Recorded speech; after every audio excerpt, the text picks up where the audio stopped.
Bien, antes de comenzar, me gustaría nada más hacer un pequeño recordatorio, especialmente a todos los varones de esta congregación. No salió en los anuncios del día de hoy, sin embargo, bueno, ya estamos a días de irnos a nuestro próximo compromiso, que es el Congreso allá en Irapuato. Ya es este viernes y sábado, entonces todos los varones que se apuntaron y que ya espero estén listos para irnos, el día viernes va a ser la salida.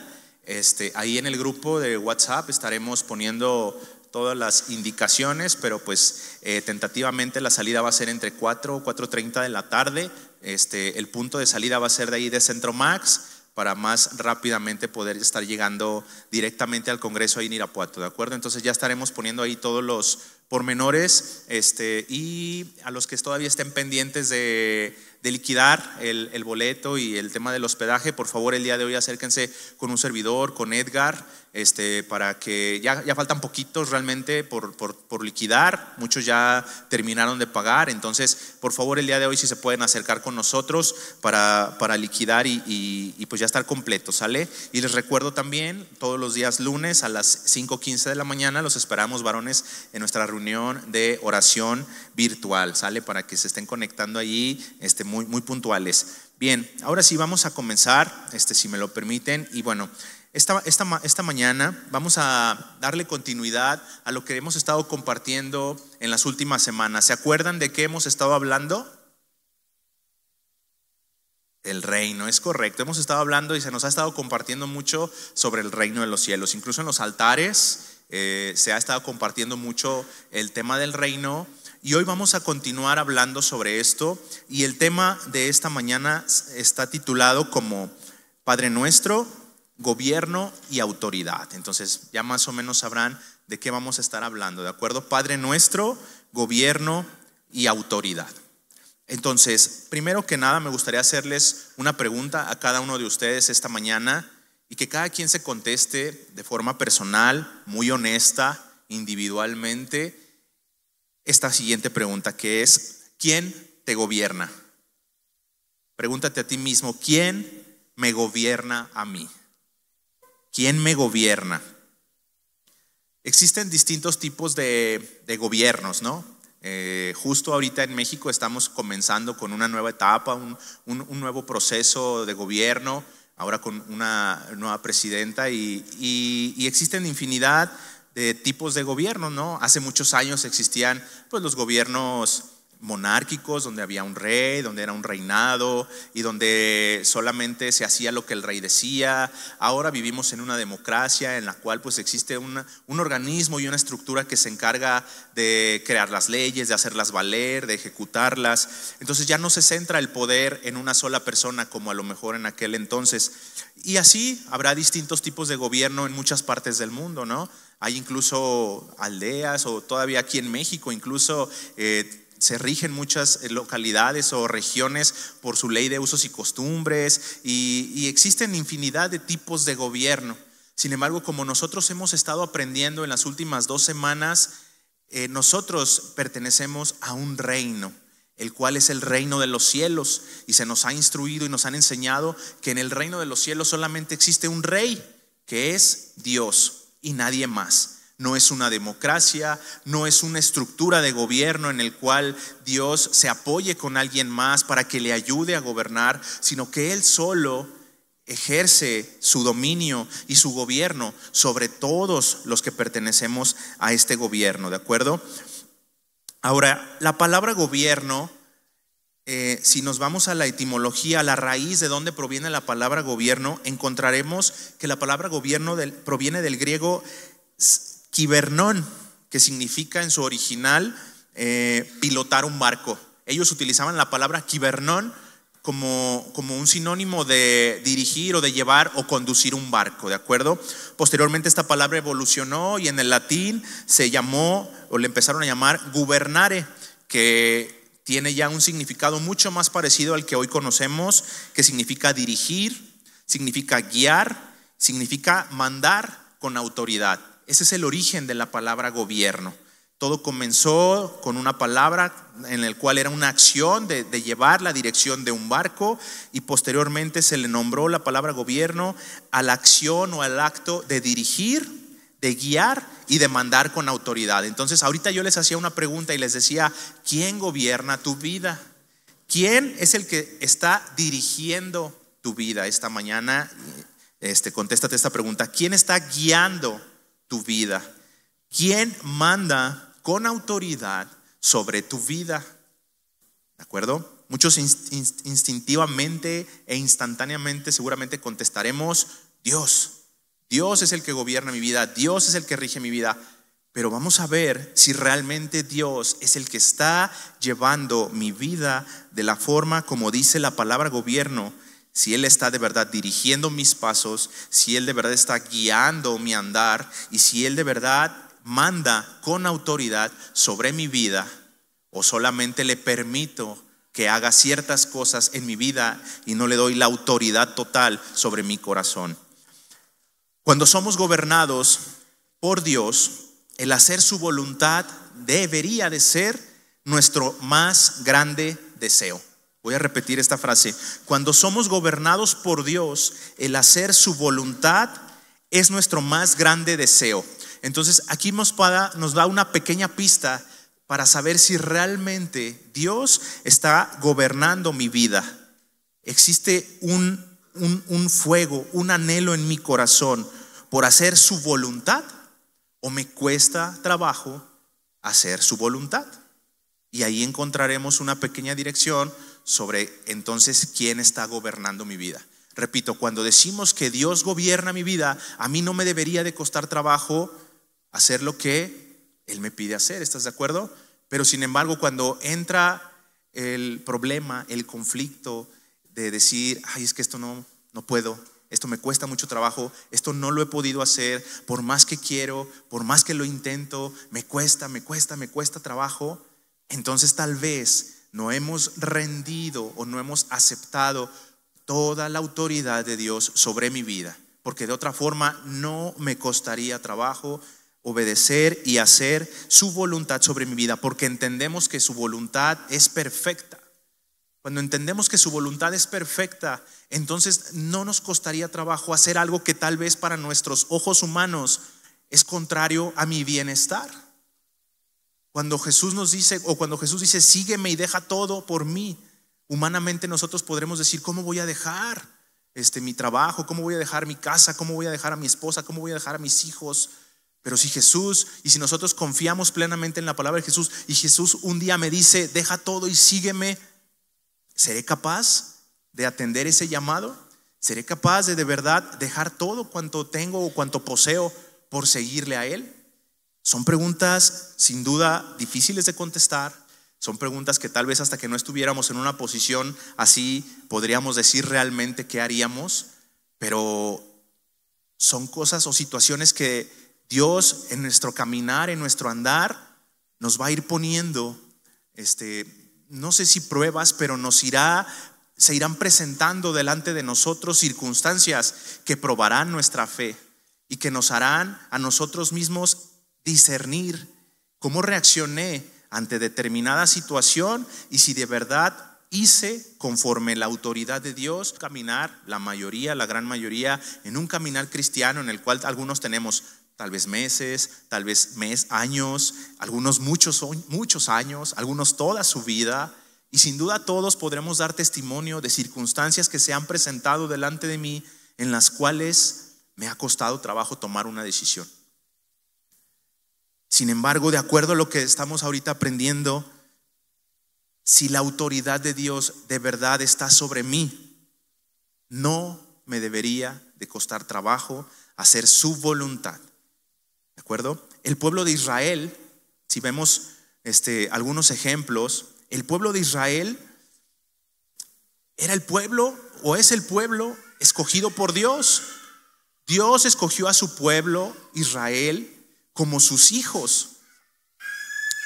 Y a pesar de todo lo que Dios hacía sobre su pueblo de Israel, no sé si a ustedes les ha pasado, pero a mí sí me ha pasado. Cuando leo algunas porciones del Antiguo Testamento y veo cómo es que se comportaba el pueblo de Dios, cómo se comportaba Israel ante circunstancias precisas, a veces yo he pensado y he dicho, ¿cómo es posible que reaccionen de esa forma. No sé si a ti te ha pasado, pero a mí sí me ha pasado. Pensar y decir, ¿cómo es posible que el pueblo de Israel, habiendo visto lo que vio, habiendo recibido lo que recibió, reaccione de esta forma, con tal incredulidad, con tanta falta de fe, con tanta falta de reconocer la autoridad de su Dios, el que los sacó de Egipto, y decidan hacerse ídolos? Y yo digo, de verdad es increíble. No puede ser posible que alguien que haya sido testigo de tal milagro pueda obrar de esta forma. Pero luego pienso y digo, pero tal vez nosotros no estamos tan alejados a ese tipo de acciones, porque si bien a lo mejor nosotros no hemos sido liberados de una esclavitud física, sí hemos sido librados de una esclavitud a Satanás. Él nos ha librado, Él nos ha rescatado. Hemos sido testigos de cómo Dios ha transformado nuestras vidas, cómo Él ha restituido muchas cosas en nosotros, cómo Él nos ha librado, nos ha sacado de una herencia maldita, nos ha librado de una maldición por causa de nuestras generaciones pasadas, y Él ha dicho, nueva criatura eres. Hemos sido libertados, hemos sido resucitados juntamente con Él, y aún a pesar de eso a veces se nos olvida. Y el pueblo de Israel lo olvidó. Y antes de que empezara el reinado de los reyes de Israel, dice la Escritura que Dios hablaba a través de sus profetas. Pero luego el pueblo de Israel, al comenzar a ver que en otras partes, en otros pueblos tenían un rey, ¿qué fue lo que ellos dijeron? Queremos un rey. Querían ver físicamente con sus propios ojos un rey, porque otros pueblos tenían un rey, y ellos decían, nosotros no lo tenemos, siendo que tenían al mejor rey que pudiéramos tener. Pero sin embargo, pudo más la necesidad de ver tangiblemente un rey, a pesar de que ya tenían al mejor rey que se podía tener. Y esta era una de las cosas que yo decía, ¿cómo es posible que teniendo a el mismísimo rey, Jehová de los ejércitos, pidan un rey humano que se va a equivocar, que la va a regar, que sabemos de antemano que no es perfecto? Teniendo un Dios perfecto, prefirieron tener un Dios imperfecto. Y nosotros decimos, ¿cómo es posible que el pueblo de Israel anhelara eso? Pero ¿qué crees?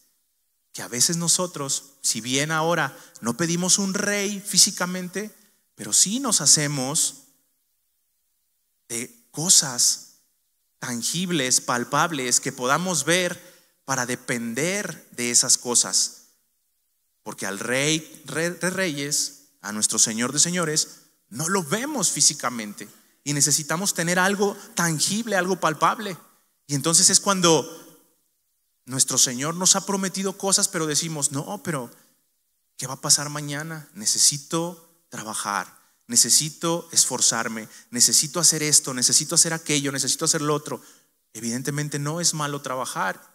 Dios nos ha pedido que lo hagamos, pero como una forma o como un método de obtener día con día lo que Él ya tiene preparado para nosotros, no para depender del acto del trabajo para yo poder vivir. Porque entonces, ¿dónde dejo las promesas de Dios cuando Él decía que Él se encargará de todo? Que si las aves del cielo, siendo aves, Dios las provee de comida, ¿cuánto más nosotros que somos su creación, sus hijos?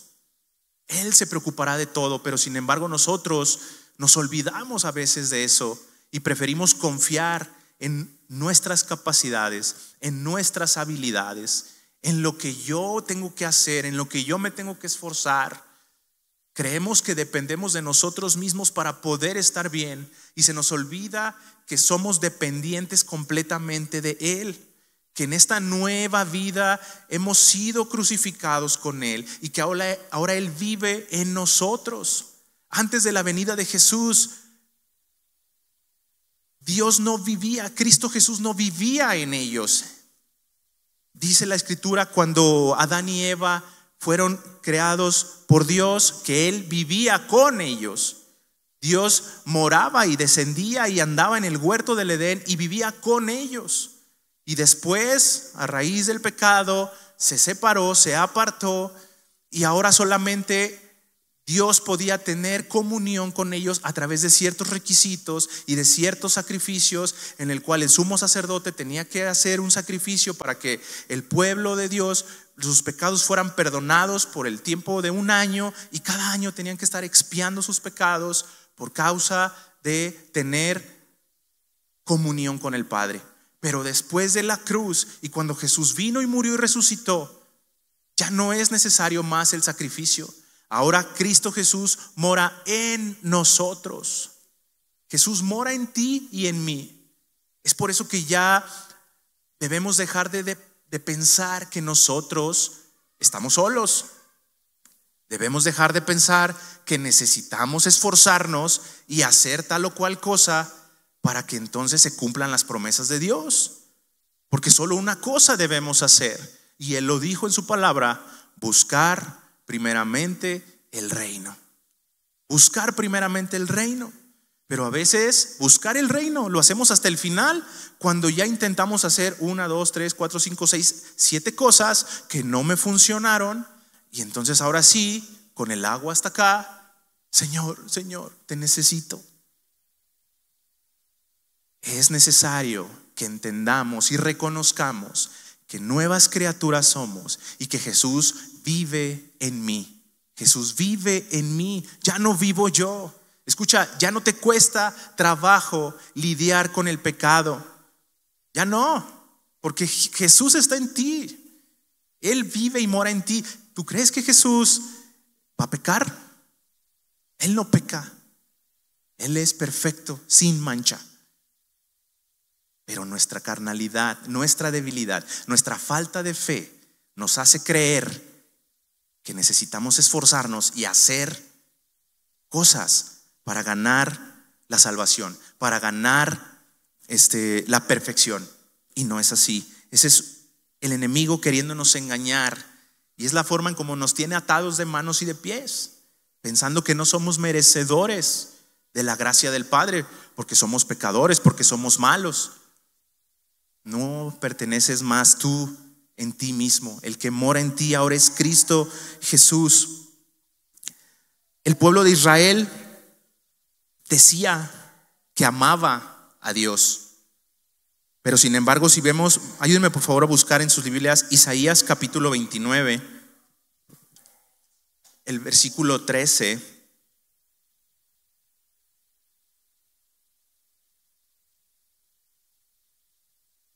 El pueblo de Dios, ese mismo pueblo que había sido testigo de las grandezas del Señor, Dios decía de ellos: dice pues el Señor, porque este pueblo se acerca a mí con su boca y con sus labios me honra, pero su corazón está lejos de mí, y su temor de mí no es más que un mandamiento de hombres que les ha sido enseñado. El pueblo de Israel era Dios refiriéndose al pueblo de Israel. A mí me suena muy parecido a algo que pudiera estar pasando justo hoy, justo aquí, justo en mí. Porque dice aquí que de labios le honramos, que nos acercamos a Él con nuestra boca. Pero después dice ahí: pero su corazón está lejos de mí. Y luego cuando leí esta parte me impactó al decir: y su temor de mí no es más que un mandamiento de hombres que les ha sido enseñado. Como una práctica, como algo que aprendí. Tal vez desde niño vengo a la escuela dominical, y en la escuela dominical me enseñaron que debo temer a Jehová, y que el temor de Jehová es aborrecer el mal, y tengo que esforzarme por no hacer el mal, porque el temor de Jehová es aborrecer el mal, y me cuesta trabajo dejar de hacer el mal por el temor a que estoy haciendo lo contrario a lo que Dios pide que haga. Pero lo estamos haciendo como un acto de carga, como un acto de sernos presentados ante Él como dignos y decir: mira, Señor, yo resistí la tentación, yo me esforcé y pude hacerlo. Pero ¿qué crees? Que nadie lo podrá lograr por sus propios méritos, porque sin Jesús es imposible vencer la tentación. Entonces, por más que te esfuerces y por más que quieras y por más que tú desees obedecer al Señor, sin la gracia del sacrificio de Jesús a través de su Espíritu en tu vida, será imposible hacer la voluntad de Dios. Ahí es donde viene el señorío. Ahí es donde viene el real señorío. Entender que no vivo yo, sino que Cristo vive en mí. Que Él es el que hace y deshace en mí lo que a Él le plazca. No soy yo el que decide sobre mi vida. Yo podré hacer planes, yo podré disponer de mi día, yo podré decir: voy a hacer tal o cual cosa la próxima semana, voy a emprender un proyecto en el cual me voy a esforzar para hacer esto, para hacer aquello.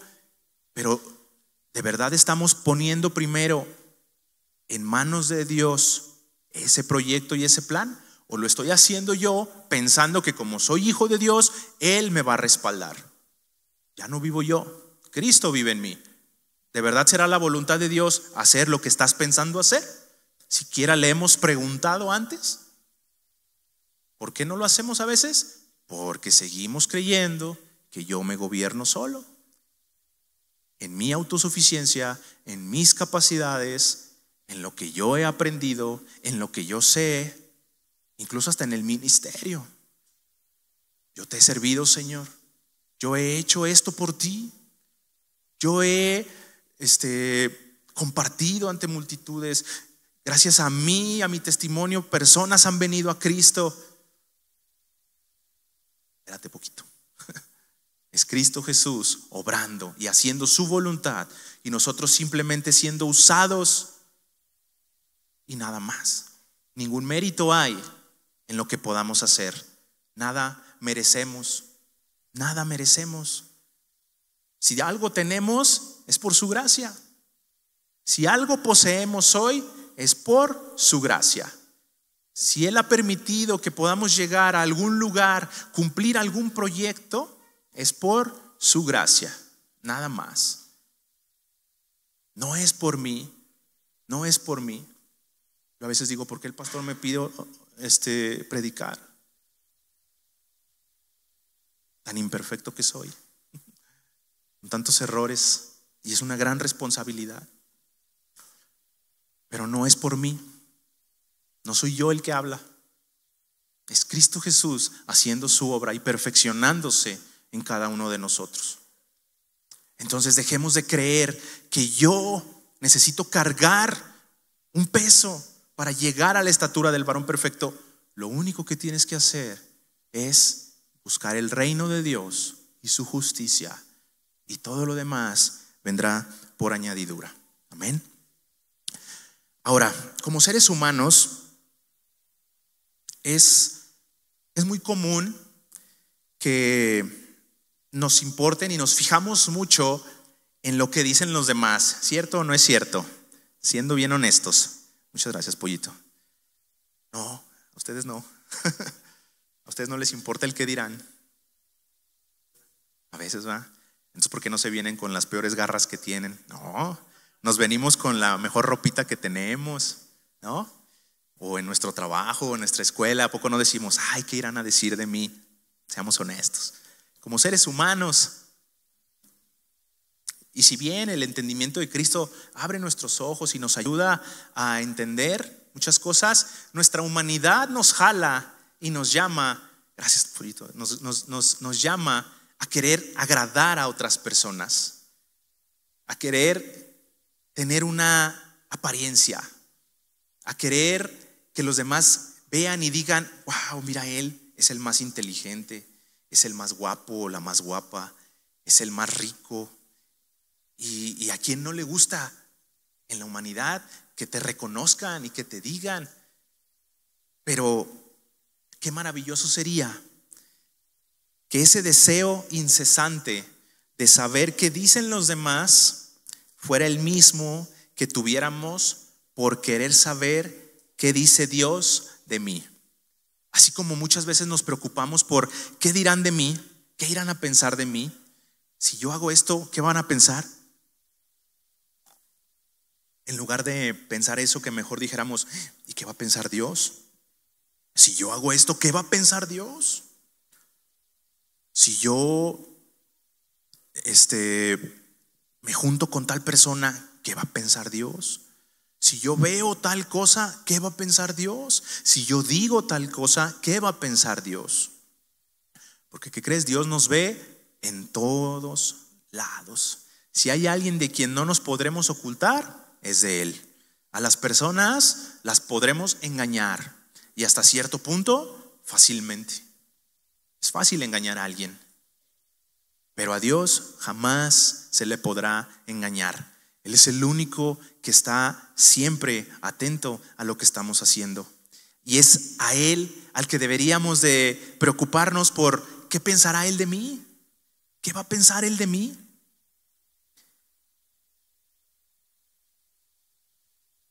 A los que están anotando, me gustaría que anoten esta frase que a mí me impactó y dice: si queremos el gobierno de Dios en nuestras vidas, es indispensable que conozcamos su palabra.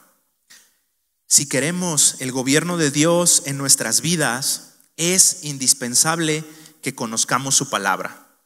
Estamos aprendiendo sobre el reino. Estamos aprendiendo sobre el reino y sé que en nuestros corazones está el querer pertenecer, el que Él sea nuestro Señor, el que Él sea nuestro Salvador, el que Él gobierne nuestras vidas. Pero no basta con anhelos, no basta con decirlo, no basta con sueños, no basta con creerlo. Hay que conocer su palabra. Hay que conocer su palabra. Dice el Salmo 33:11: el consejo de Jehová permanecerá para siempre, los pensamientos de su corazón por todas las generaciones. Si hay un consejo que siempre estará ahí, es el de Jehová. Una persona te podrá fallar, así sea quien tú quieras, A la persona que tú se te venga ahorita a la mente y digas, no, esta persona nunca me fallará, perdóname, pero te puede fallar, te puede fallar. Por eso nuestra fe, nuestra confianza no está basada en el hombre, está basada en Dios, porque Él es el único que nunca nos fallará. Tal vez tú le podrás pedir un consejo a alguien, no tiene nada de malo. Busquemos a personas apropiadas y adecuadas para pedir un consejo, ¿no? Se nos ha dicho mucho aquí, no le vas a ir a pedir un consejo a alguien que está en bancarrota sobre un consejo financiero. No le vas a pedir un consejo a alguien que está divorciado sobre qué hacer en el matrimonio. Entonces, seamos sabios en buscar el consejo, pero sobre todo entendamos que el consejo de Jehová permanecerá para siempre. Él es el único que no cambia. Él es el único que no muda. Él es el único que siempre estará ahí. El consejo del hombre más sabio podrá servirte o no servirte, te podrá fallar o podrá ser bueno, pero el de Jehová nunca te fallará y Él siempre permanecerá. ¿De acuerdo? Entonces busquemos de su palabra, busquemos ir a la fuente, busquemos ir y escudriñar la escritura, aprender lo que dice la palabra sobre Jesús, lo que dice sobre mí, lo que dice sobre la era que ha de venir, lo que dice sobre lo que fue, y preparémonos y conozcámonos, porque toda la escritura habla sobre Jesús. Aún desde antes de la fundación del mundo dice la escritura que el verbo se movía y estaba ahí. Jesús moraba desde antes de venir a este mundo y Jesús regresará y reinará. Y nosotros debemos estar preparados para cuando ese día llegue. No estar preparados para, bueno, sí, prepararte para el examen, prepararte para ser un buen trabajador, prepararte para ser un buen esposo, un buen proveedor, para ser una buena esposa, para ser un buen hijo. Sin duda nos tendremos que preparar para eso, pero por encima de todo eso nos tendremos que preparar para la segunda venida de Cristo. Ese, como hijos, como iglesia, debería de ser nuestro principal objetivo. ¿Estoy listo para ese día? ¿Tú te has preguntado, ¿estás listo para cuando ese día llegue? Si de verdad ese día llegara justo en este preciso momento, ¿estamos listos?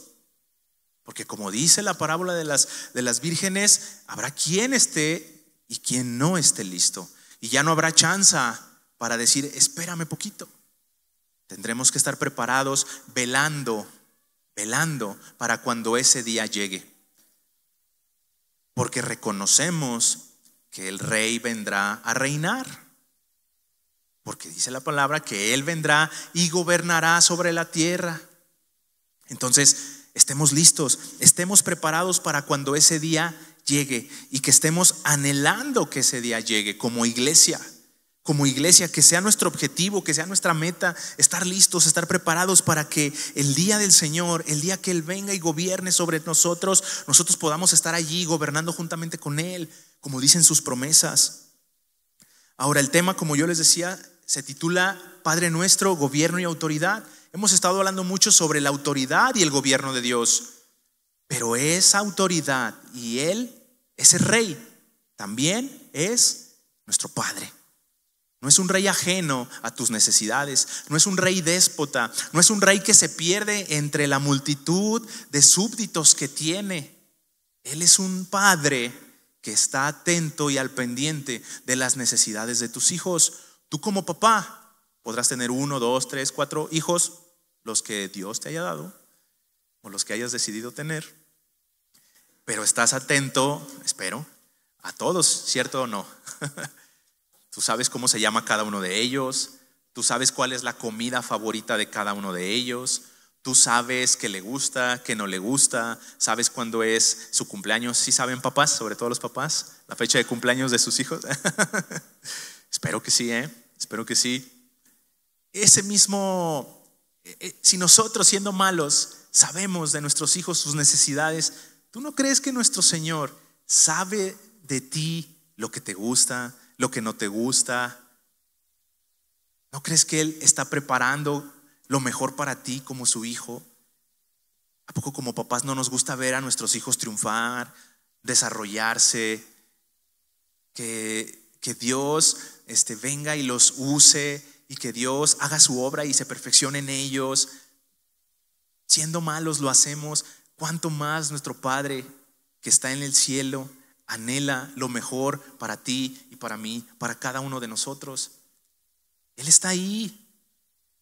Y Jesús, sabiendo esto, cuando sus discípulos le dicen, Señor, enséñanos a orar, Él les dice, cuando ores, previo a esto, cuando les enseña el Padre Nuestro, les dice, no ores con palabrerías y como muchos acostumbran orar, que dicen y dicen por querer quedar bien y porque los demás digan. Volvemos a lo mismo de las apariencias, ¿no? Que los demás digan, wow, mira ese hombre cómo ora, es un hombre, es una mujer de Dios, usado tremendamente por Dios.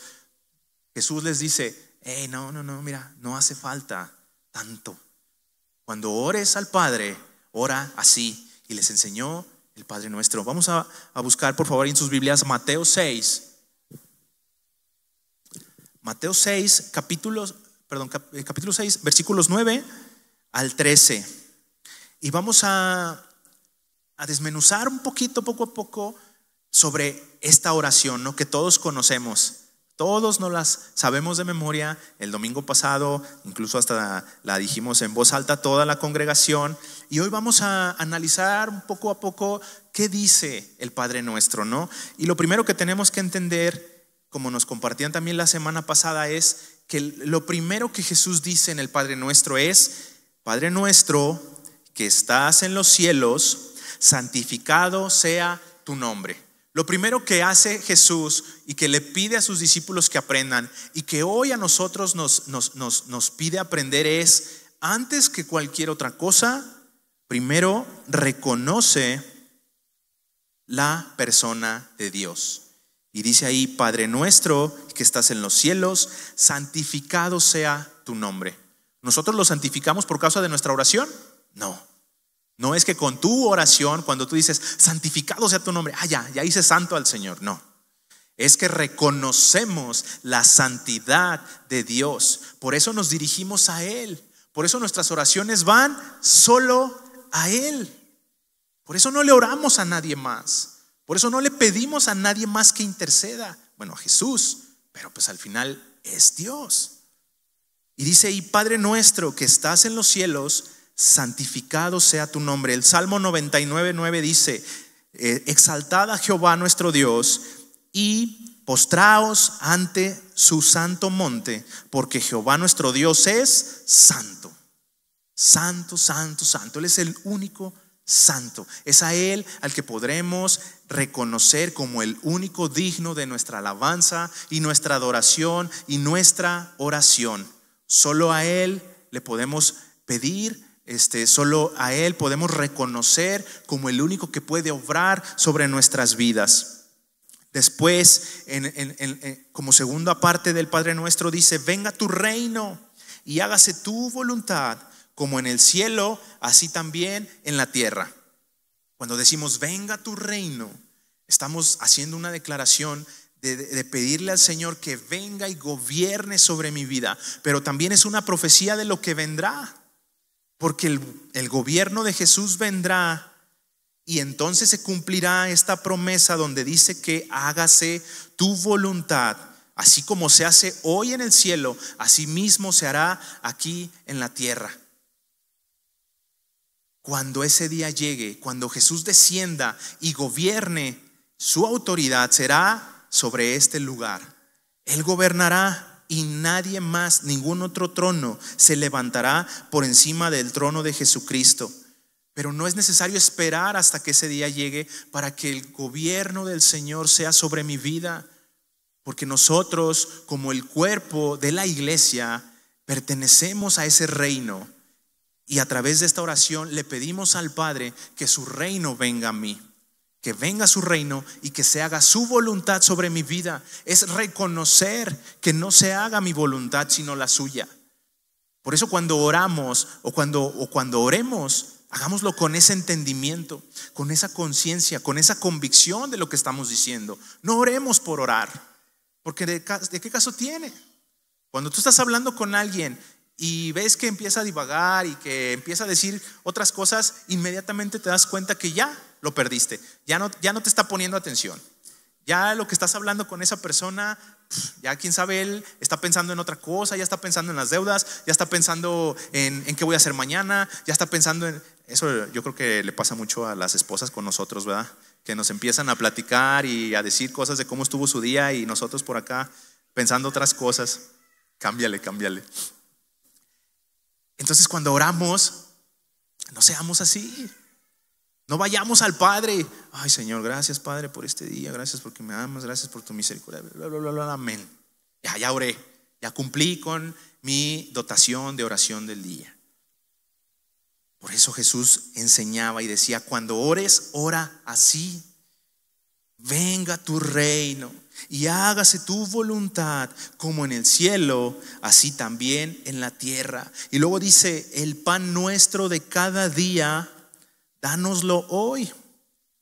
Otra vez reconociendo y entendiendo la dependencia total que tenemos de Él, porque Él es el proveedor. Él es el que nos da el pan, tanto el pan físico como el pan espiritual. Dice Juan 6:48, yo soy el pan de vida. Y luego dice el mismo Juan 6:51, yo soy el pan vivo que descendió del cielo. Si alguno comiere de este pan, vivirá para siempre. Y el pan que yo daré es mi carne, la cual yo daré por la vida del mundo. Ese es el pan que necesitamos. Es el pan cuando lo comemos que nunca más tendremos hambre. Cuando somos llenos del Espíritu, cuando somos llenos de Dios, ¿qué más podremos necesitar? Ya no necesitamos nada. Él ha llenado todo lo que se podía llenar en nuestra vida, en nuestro interior. Antes de Cristo, antes de Jesús, nuestro corazón está hueco, está vacío. O a lo mejor está lleno de cosas que no deben de estar llenas. Pero cuando Jesús viene, es necesario que todo lo que ocupa ese espacio en mi corazón sea removido y que quede vacío, para que entonces la llenura del Padre venga sobre mi vida y, como dice aquí, sea Él el pan vivo, porque Él es un pan vivo, no es un Dios muerto, es un pan vivo. Y dice aquí que Él dará para la vida del mundo y ya no tendremos más hambre, ya no tendremos más necesidad de nada más. Cuando Dios está en tu vida, ¿qué más podemos necesitar? ¿Qué más podremos pedir? Estamos plenos, estamos llenos. Él es el que provee, Él es el que da, Él es el que hace, es el que me guía, es el que me corrige, es el que me sana. No necesitas nada más. Pero necesitamos tener este entendimiento de que Él es el pan. Y cuando le decimos el pan nuestro de cada día, dánoslo hoy, es cada día reconocer nuestra necesidad de Él. Porque cada día necesitas comer, ¿cierto? Bueno, a lo mejor si estás ayunando y puedes aguantar. Hay hermanos que se avientan ayunos de 2 días, mis respetos. Pero en lo natural es necesario comer. Es necesario alimentarnos, es necesario nutrir nuestro cuerpo para que podamos funcionar adecuadamente. Si yo no desayuno al mediodía, yo ya no estoy jalando. A las 12 mi cabeza ya me empieza a doler. Es complicado. ¿Qué nos hace pensar que podemos estar un día o 2 días o 3 días sin el pan vivo, sin el pan que da vida y con el cual no necesitaremos nada más? Andamos por la vida con nuestra autosuficiencia. Andamos caminando por la vida creyendo que yo puedo y que ya no necesito nada, porque Dios me ha preparado, Dios me ha capacitado, Dios me ha usado, Dios me tiene donde estoy, Dios ha sido bueno, Dios ha sido fiel. El Padre Nuestro dice cada día, que cada día podamos reconocer, no que lo invitemos, porque vuelvo a lo mismo, Jesús ya mora en ti. No se trata de decir Jesús ven a mí. Entonces no estás creyendo la promesa de que Jesús ya mora en ti. No oremos Jesús ven a mí. Jesús, dame el pan de cada día. Avívate en mi interior. Espíritu Santo, avívate en mi interior y permíteme tener el entendimiento de lo que implica vivir en el reino. Y luego dice el Padre Nuestro: y perdónanos nuestras deudas, como también nosotros perdonamos a nuestros deudores. Voy a dejar este punto para el final y avanzamos al que sigue. Y luego dice: y no nos metas en tentación, mas líbranos del mal. No nos metas en tentación, mas líbranos del mal. Cuando yo leía esto decía: ¿acaso Jesús, Dios, me toma de un lugar donde yo estoy y me mete en tentación? Porque cuando yo leía esto decía: pues ¿a poco yo de repente estoy en mi trabajo y en un abrir y cerrar de ojos ya estoy en medio de la tentación? Pues no sé si a alguien le ha pasado eso, pero a mí no me ha pasado algo así. No soy teletransportado a la tentación. Cuando decimos que no nos metas en tentación, es otra vez, por mi concepto de mí mismo, por mi autosuficiencia. Yo soy susceptible a caer en la tentación, pero al reconocer que Él vive en mí, es cuando yo digo: no me metas en tentación y líbrame del mal. La mejor forma para ser librados del mal es huyendo, corriendo, alejándote. No quieras pelear contra el mal. No te creas el muy salsa de decir: a mí Satanás me hace los mandados. Yo tengo 15 años de cristiano y esta sí se la voy a ganar. No, peligro. Un foquito rojo, mira, que se prenda así, pam, pam, pam, pam, alerta. La mejor forma para vencer el pecado es alejándote de él. Huye de él, huye de él. ¿Sale? Romanos 8, del versículo 1 y 2 dice: ahora pues ninguna condenación hay para los que están en Cristo Jesús, los que no andan conforme a la carne, sino conforme al Espíritu. Nosotros ya no andamos conforme a la carne, nosotros estamos conforme al Espíritu. Y luego dice ahí: porque la ley del Espíritu de vida en Cristo Jesús me ha librado de la ley del pecado y de la muerte. Ya no te esfuerces en vencer el pecado. Reconoce que Cristo Jesús vive en ti y haz lo que Jesús haría. Cuando Jesús fue tentado, no empezó a preguntarle a Satanás: ¿A poco sí me darías eso? ¿Y qué más? ¿A qué no? Aléjate. Cuando Pedro le decía, ¿y qué le decía? Aléjate de mí, Satanás. Aléjate de mí. Ponte firme ante la tentación. En Cristo Jesús, por su Espíritu que mora en ti. No porque soy Gil. Aléjate, Satanás, porque te encontraste aquí a Gil. No, aléjate, Satanás, porque aquí está Cristo Jesús que te ha vencido. Y ya no, amén. Y ya no vivo más yo. Cristo es el que vive en mí. Por eso es que Él nos da la autoridad para poder decir, aléjate, aléjate, Satanás. No soy yo, es Cristo viviendo en nosotros. Y luego dice, porque tuyo es el reino. Perdóname, me regreso. Dice, y perdónanos nuestras deudas, como también nosotros perdonamos a nuestros deudores. Chanclas. Perdónanos nuestras deudas, como también nosotros perdonamos a nuestros deudores. Aquí hay una condición. Si te fijas aquí en esta porción, hay una condición para que podamos ser perdonados. Dice ahí, como también nosotros perdonamos a nuestros deudores. Quiero que vayamos por favor a Mateo. Ahí estamos en Mateo, ¿eh? Mateo 18, del versículo 23 al 35. Y ahí tenemos una parábola que yo creo que ya todos la han leído, la han escuchado. Y si no, pues ahorita la vas a escuchar. Mateo 18, a partir del versículo 23 hasta el 35. Y dice ahí el título en tu Biblia, no sé si venga igual, en el mío dice los dos deudores. ¿Sí? Dice los dos deudores. Permítanme por favor. Y lo voy a leer, dice, ahí me va siguiendo por favor la lectura. Dice, por lo cual el reino de los cielos es semejante a un rey que quiso hacer cuentas con sus siervos, y comenzando a hacer cuentas le fue presentado uno que le debía 10,000 talentos. A este, como no pudo pagar, ordenó su señor venderle y a su mujer e hijos y todo lo que tenía para que se le pagase la deuda.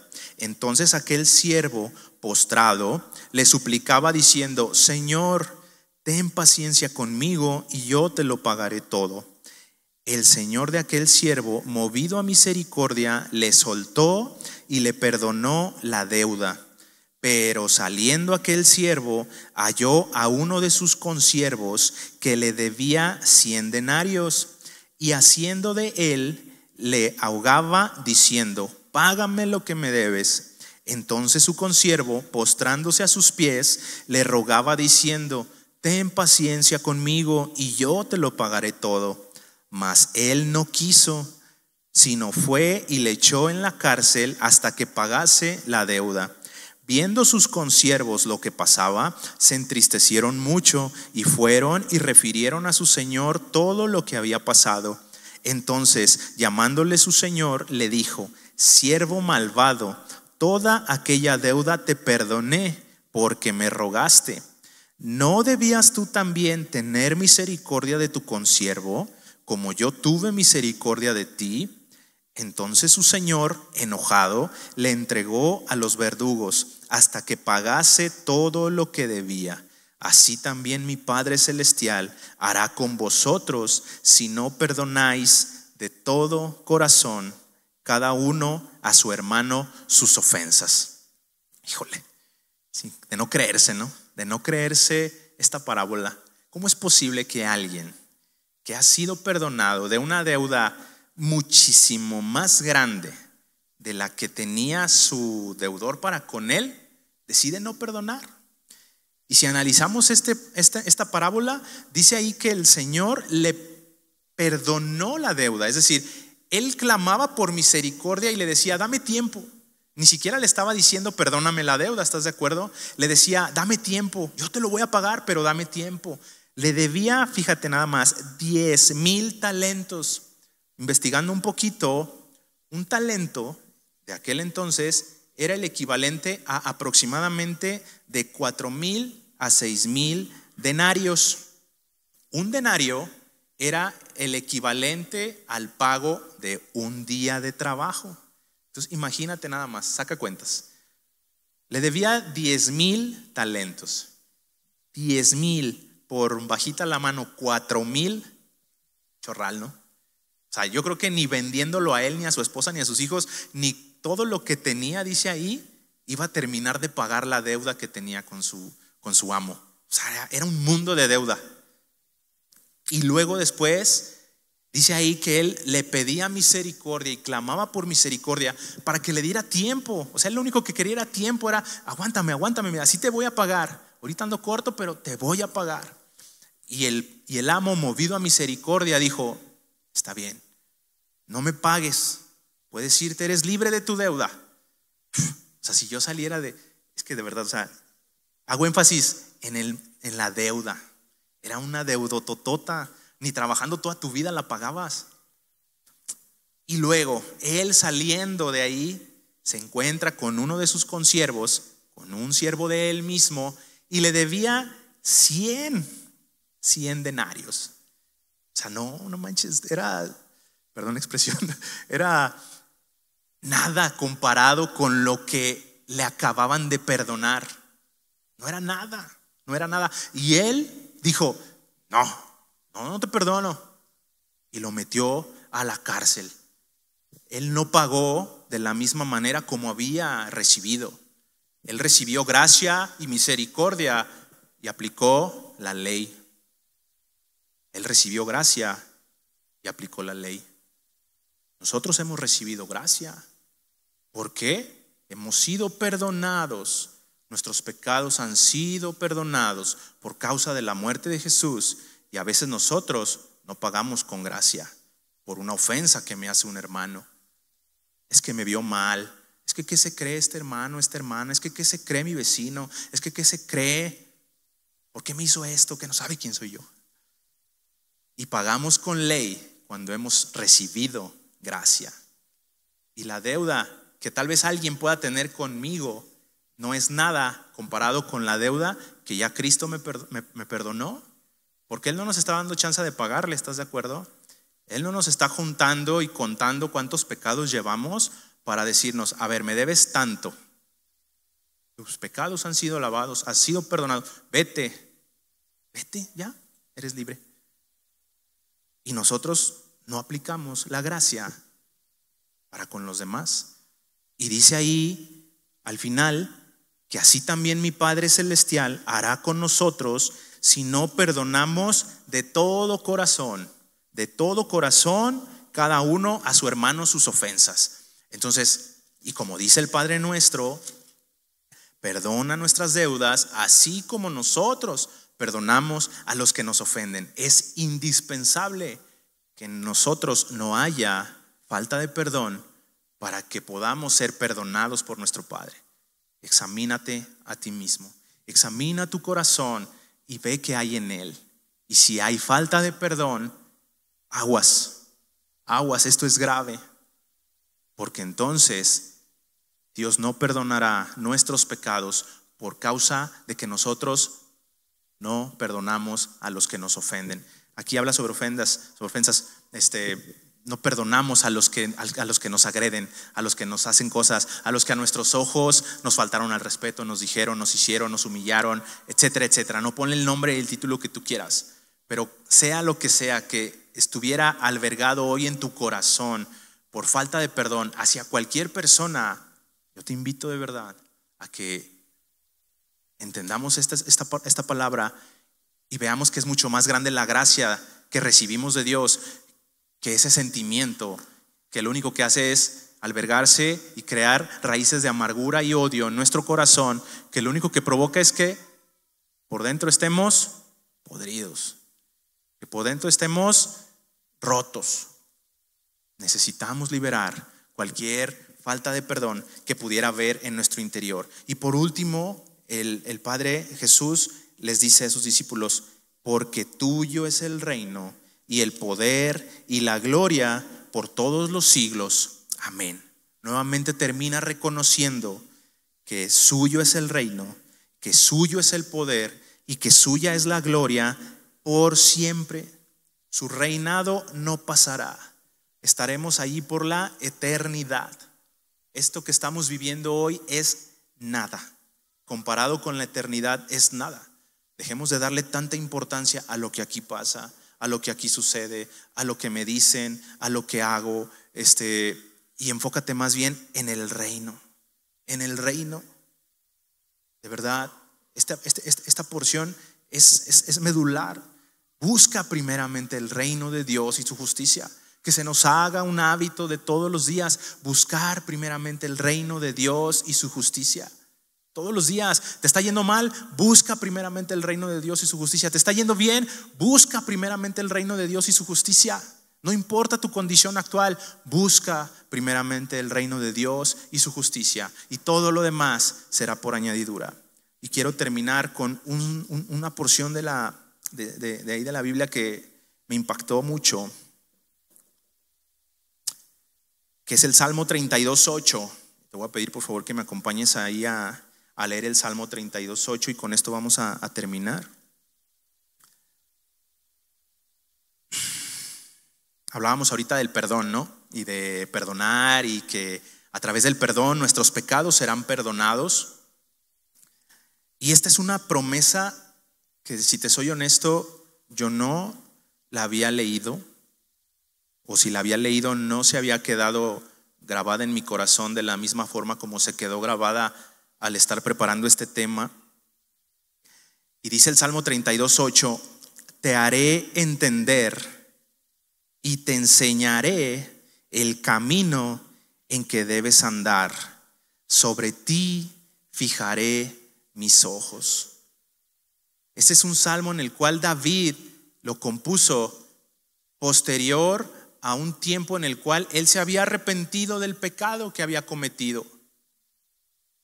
Y entonces él recibió de parte de Dios esta promesa, después de que él había sido perdonado por Dios, y Dios sella con David de tal forma que le dice: te haré entender y te enseñaré el camino en que debes andar. Sobre ti fijaré mis ojos.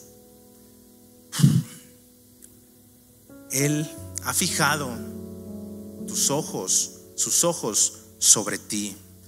Él nos hará entender y nos va a enseñar el camino por el que debemos andar. No te preocupes por qué camino debes andar. Tú preocúpate por buscar primeramente el reino de Dios y su justicia, y Él te llevará por el camino que debes andar. Y luego dice: sobre ti fijaré mis ojos. Híjole, esta es una promesa tan grande, tan maravillosa sobre nuestras vidas, que dice: sobre ti fijaré mis ojos. ¿Qué nos está diciendo con esto? Que Él no se pierde absolutamente nada de ti, que Él está al tanto de todo lo que a ti te pasa, de tus necesidades. Él sabe por lo que estás pasando, Él sabe por lo que estás sufriendo, Él sabe todo, absolutamente todo cuanto hay en ti. Y Él ha fijado tus ojos en ti, y Él te guiará y te mostrará el camino por el cual debes andar. Entonces, con esta promesa me gustaría que termináramos, y les voy a pedir a todos por favor si nos ponemos de pie.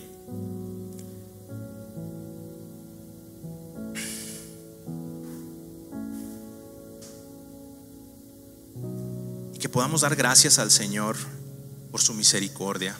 Yo no sé tú, pero después de esto no me queda nada más que decir gracias. Gracias, Señor, por lo bueno que eres.